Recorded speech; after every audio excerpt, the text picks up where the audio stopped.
in the radicalization process, one of the things that we're taught at CIA is that there's a ladder of radicalization, an actual process for how you radicalize an extremist.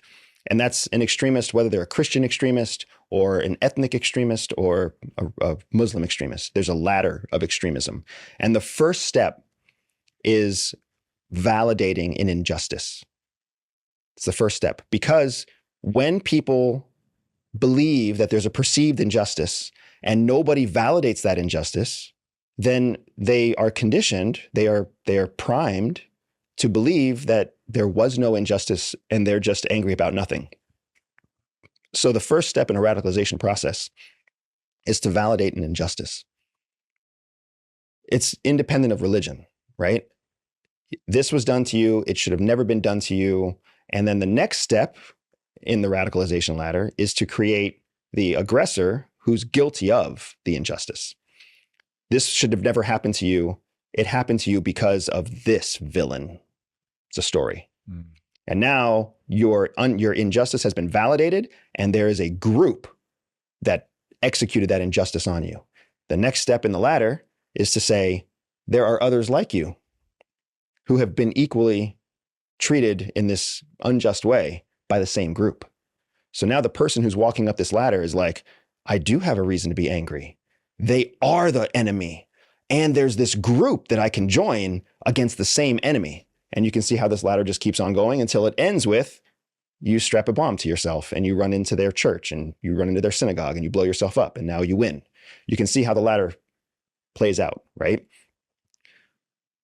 The way that you defeat extremism is by taking out the first step in the ladder. You have to take away the injustice.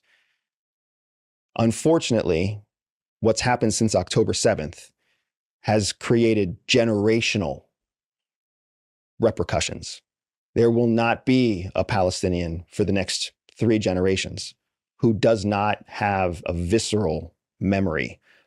A dead brother, a dead sister, a dead child, a dead mother, a dead grandmother, a dead grandfather, aunts, uncles. There have been so many killed in this attack, in this counterattack since October 7th, that it's left a generational scar that is going to be 50 years worth of work for everybody who gets in on the action to try to resolve this problem.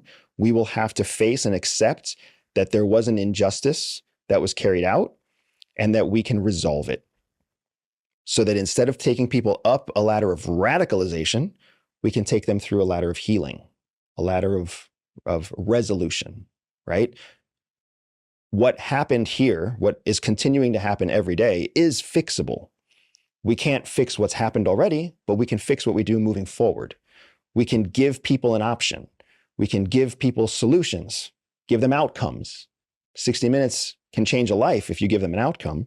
So what outcomes can we reach that changes the whole trajectory of what's happening in the Middle East? We have to be willing to ask ourselves that question. And where the rubber really meets the road, where it gets really uncomfortable for us, is that we have to be willing to accept that mistakes were made, policy mistakes, narrative mistakes, military mistakes, and that we are going to pay the reputational and financial penalty of those mistakes that were made.